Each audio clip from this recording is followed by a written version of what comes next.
You asked for it, you got it. Welcome everybody to the second edition of Templars of Arena. Once again, an arena tournament hosted and organized by Corvinus, formerly known as Salami. We have $400, not $400,000. That would be rather excessive. So $400 on the line over here, sponsored by his community. If you want to help support future editions of this event, I will drop the links in the description of this video below.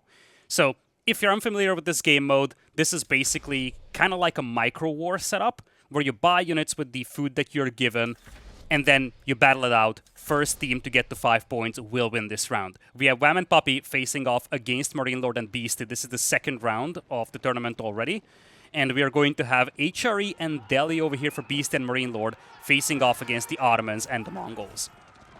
First fight over here, looking pretty decent for Wam and PuppyPaw. They do have the Kashyyyk, which heal themselves. There is the Metra as well, buffing all the archers. And most importantly, these Ghazi Raiders just die so quickly. You see, basically the entire army from Beasty is gone. And even if you clean up the archers with the men-at-arms, the Kashyyyk should be able to deal with you.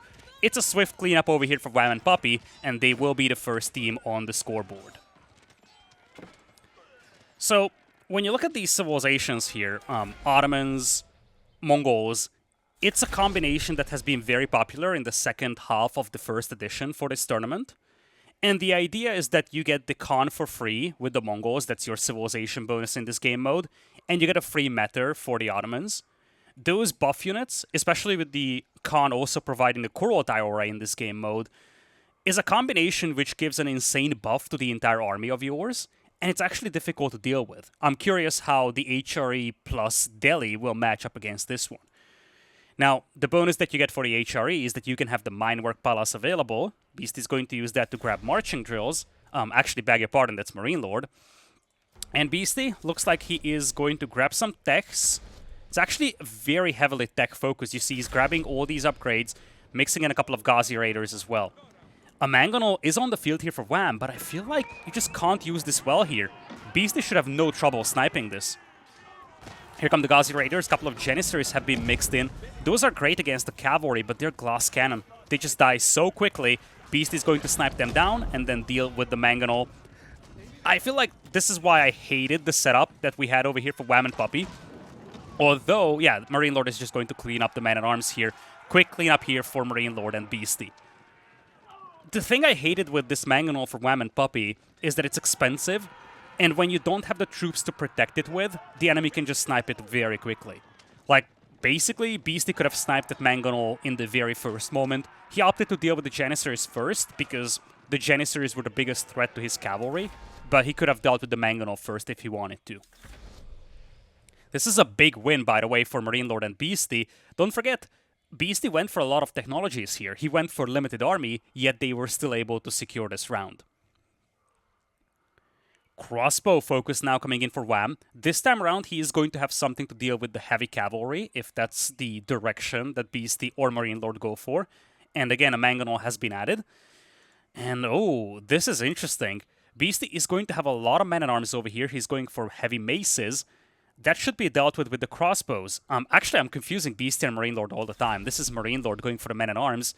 Beasty is uncommitted yet, but you see he's grabbing a lot of techs. It seems like they are kind of playing for that late game setup over here, but we are going to have at least an elephant on the field. Now, this is a tricky setup. Crossbows, they'll be okay against the elephant if there is no support, but these units just feel a lot better right now for Wam and Puppy. The Mangonel can do some decent damage against the men-at-arms. You see Ghazi Raiders just evaporate in a blink of an eye.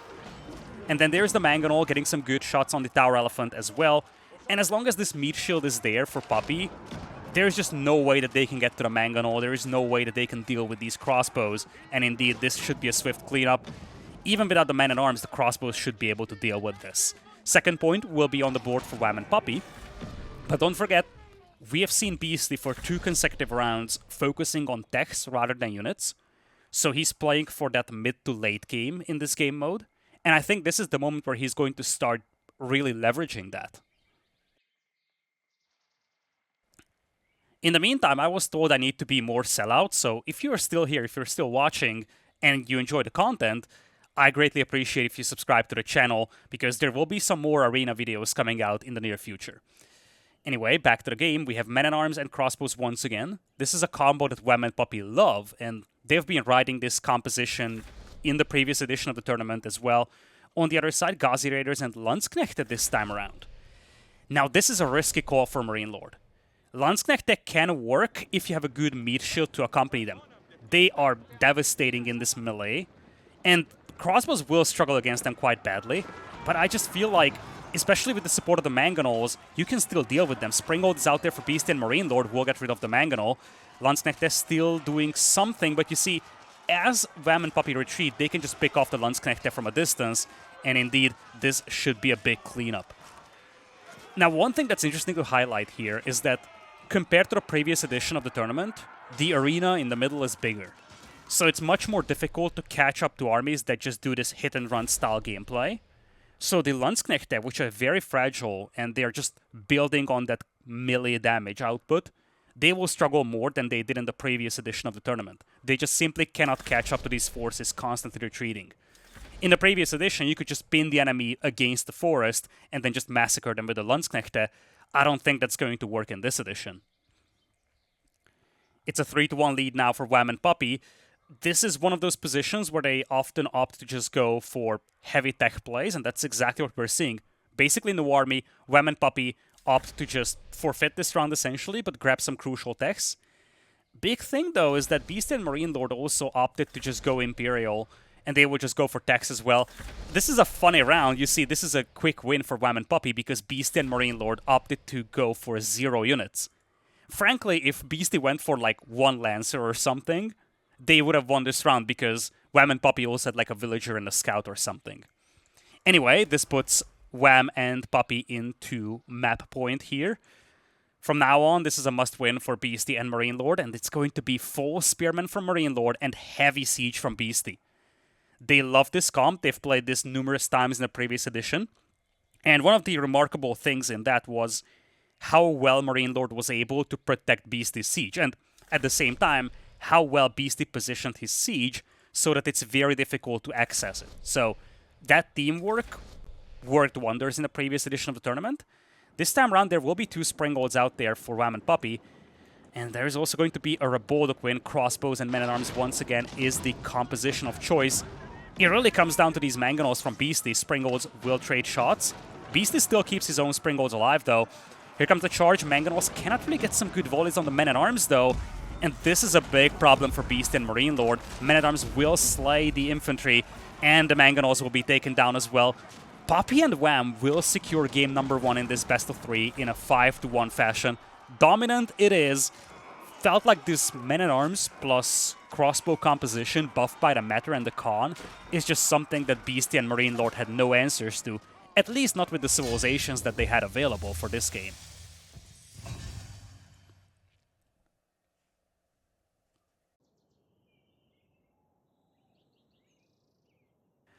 Here we go, game number 2 coming up here in this best of 3. We have Ottomans and Abbasids now for Wam and Puppy. And on the other side, MarineLord will have the HRE again. Beasty this time around will have the Mongols though. So we won't have this double buff composition on either side. We will have a buff unit of some sort on each side. Wam with the Matters and then Beasty with the Khans.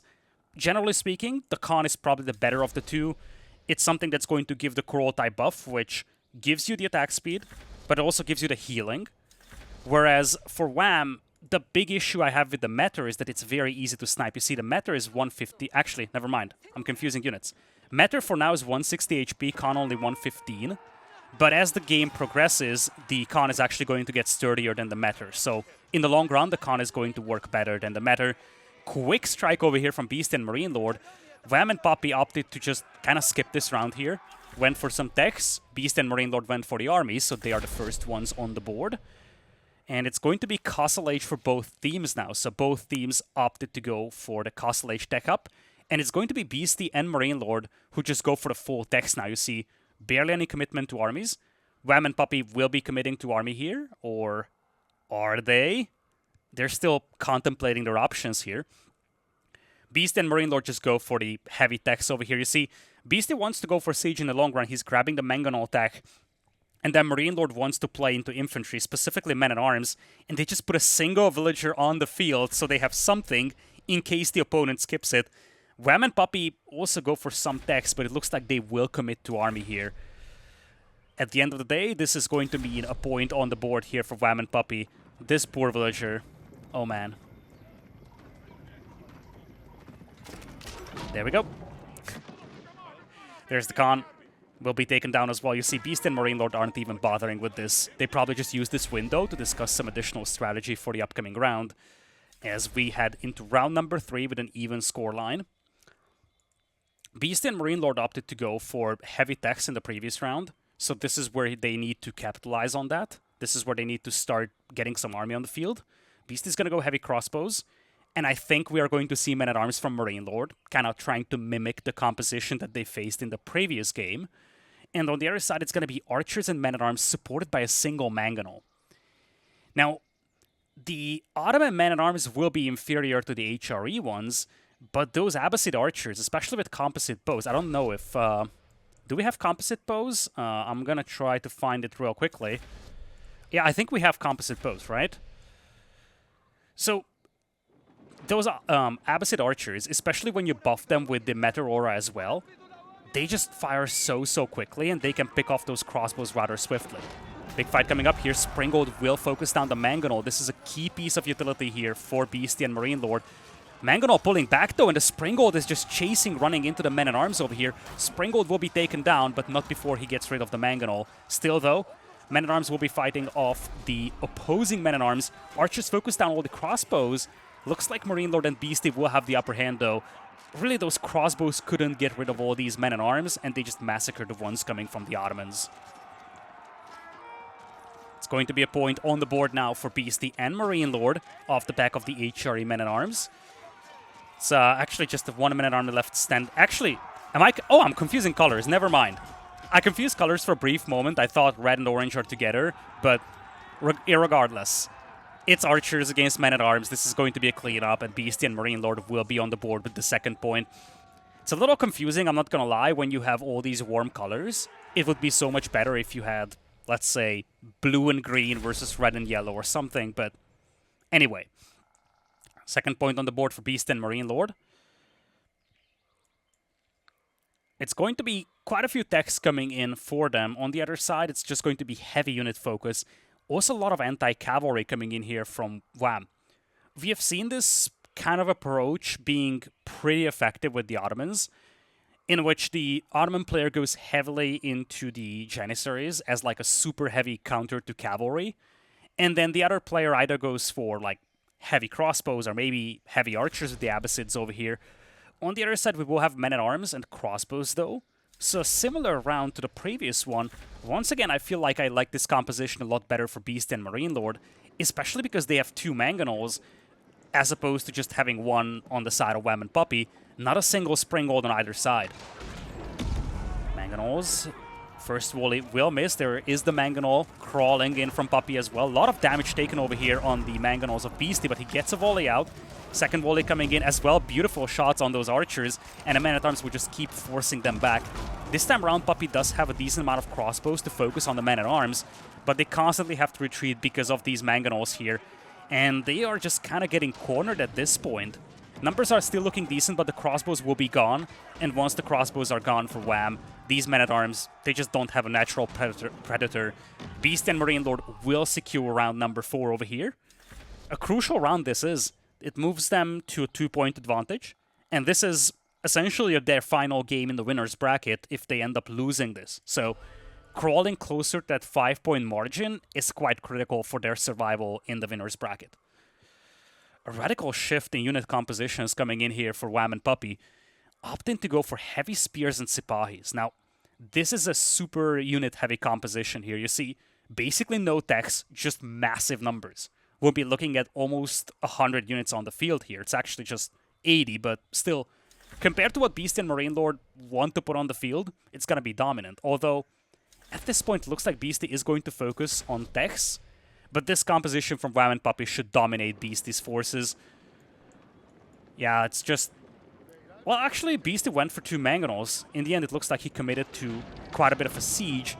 but the numbers are just overwhelming, you feel, for Wam and Puppy. They have a lot of spears here. Crossbows should do a decent job focusing the men-at-arms. A couple of spearmen flanking around. This is a crucial move here from PuppyPaw, trying to focus down the Mangonels. Decent attempt from Beasty to try and shield them with the crossbows, but the first Mangonel goes down. Crossbows will close distance, and they will start picking off those men-at-arms. A decent volley coming in from the Mangonel, but the second Mangonel is soon to be dealt with. It's gonna be close. Spearmen trying to focus it down. Second Mangonel goes down. It's a lot of men-at-arms still left, though, and there is a chance here for Beasty and MarineLord. Not anymore, though. There is still the Meter buffing these crossbows, you see. And they will just keep retreating, keep picking off all of these men-at-arms. And then the handful of crossbows that Beasty has left is just going to be insufficient to deal with this. It's going to be Wam and Puppy with the second point on the board. Kind of what you expected just looking at the raw numbers that they brought in for this fight.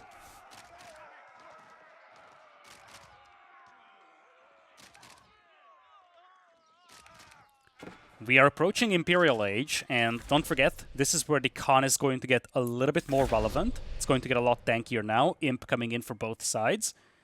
But it's also the domain where Beasty starts playing very heavily into Siege. So one of the key questions, I think, is how Wam and Puppy is going to approach that. For now, it's going to be heavy text for Puppy, and we're going to have some Siege coming out here for Wam. A single Camel also added by Puppy to kind of provide that buff/debuff aura. And some Culverins as well. It's not going to be massive numbers over here. It's going to be kind of the quality over quantity approach for Wam and Puppy. On the other side, though, Beasty and MarineLord just opt to skip this round altogether, go for the techs. And that's a lot of techs for MarineLord. Look at what he's doing. He's grabbing all the key techs from the Minework Palace. Riveted Chainmail or these key blacksmith upgrades are just so crucial. They had a con, but Beasty just deletes it. They had no desire to win this round.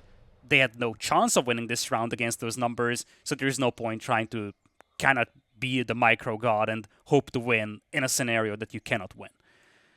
Anyway, Beasty and MarineLord went very heavy with the techs.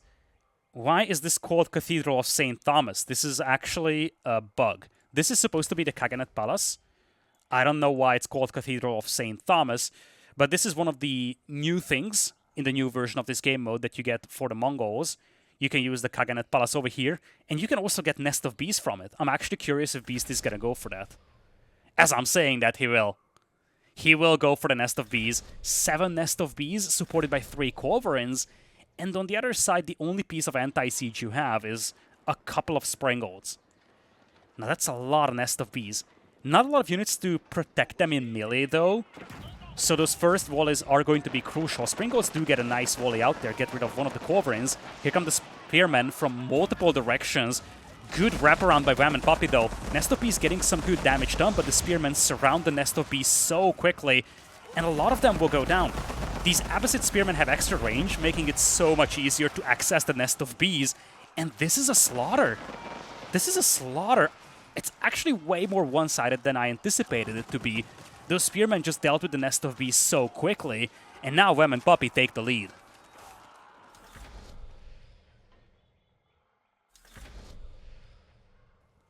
It is map point and match point as well for Wam and Puppy. Beasty and MarineLord, the Nest of Bees play did not work out. They still have a lot of good techs, but they are facing a lot of spears over here. And I feel like this crowd control element is something that they need to focus on a lot. The Nest of Bees, they are great against clustered up units, but PuppyPaw has just so many spears that he can split them up in multiple directions, and you simply cannot get good enough volleys out there. Response from Beasty is just going to be full archers, and I love this switch. Landsknechte, Men-at-Arms, all these archers, this is a great combination. Now there's a single Rebaldequin from Wam, which can do a lot of damage, especially against the Landsknechte in close combat, but I feel like this composition is just a lot better for Beasty and MarineLord. Here come the archers. It's going to be a big trade of arrows, but you see flaming arrows as well for the archers. They do have the con buff as well. This should be dominant. The men-at-arms will evaporate, sure thing, but once they are gone, the archers will just reign supreme over here. Numbers you can see at the top are dropping a lot more dramatically for Wam and Puppy. I feel like we're going into a decider round over here. It is going to be 4-4. The final round in this match is going to decide whether Wam and Puppy move forward in the winner's bracket or whether we go for a decider game. It's a cleanup. And this is where the mind game element comes into play. How do you approach this if you're Wam and Puppy? You've seen a lot of archers from Beasty and MarineLord. Are you gonna go for your own mangonels? Or are you sticking with this composition, thinking that Beasty and MarineLord won't repeat the same composition? There's a lot of mind games over here. Beasty and MarineLord could try to pivot away, anticipating a strategy switch from Wam and Puppy as well. Or they could stick with the same thing. Looks like they will stick with this though. But this time around, Wam is going to mix in quite a few mangonels. Actually 4 mangonels coming in. This is tricky though. There will be spears, which are great, and you have a lot of them, but they die so quickly to archers. I feel like if Beasty went heavily into archers instead of crossbows, this would be a lot better composition. This could be bad for Beasty. Those crossbows will be so underwhelming compared to the archers against what Wam and Puppy have. They were possibly anticipating some heavy infantry from Wam and Puppy, or maybe heavy cavalry even. But now these crossbows are just not going to be as useful as these archers were in the previous round. Mangonel fire also coming in here. No anti-siege at all from Beasty and MarineLord. And those mangonels are getting some beautiful volleys in. There's a Revolted Queen on the backline as well. Even some culverins firing, although they're not really a big factor. Crossbows doing a decent job against the man-at-arms. Mangonels still in play there. Beasty and MarineLord have the numbers advantage though, and they are slowly grinding down these troops. Men-at-Arms, though, now disappearing. Archers trying to close the distance to the mangonels. This is so neck and neck. Mangonels getting some beautiful volleys going, though. Culverins still firing from the back line, and those final mangonel volleys were just so big. Suddenly the numbers are very close. Beasty and MarineLord, can they hold out? That's the question. Another volley from the mangonels come in, and looks like the answer is no. Just by a tiny margin, Wam and PuppyPaw will secure this round. With that, the match, and they will move on to the winner's bracket second round. On the other side, we will have MarineLord and Beasty falling down to the lower bracket. In this double elimination format, they are not out just yet, and we have seen them do a great run in the lower bracket in the previous edition of the tournament. They will look to repeat this in here because it is Wam and Puppy who move on to the next round of the winner's bracket.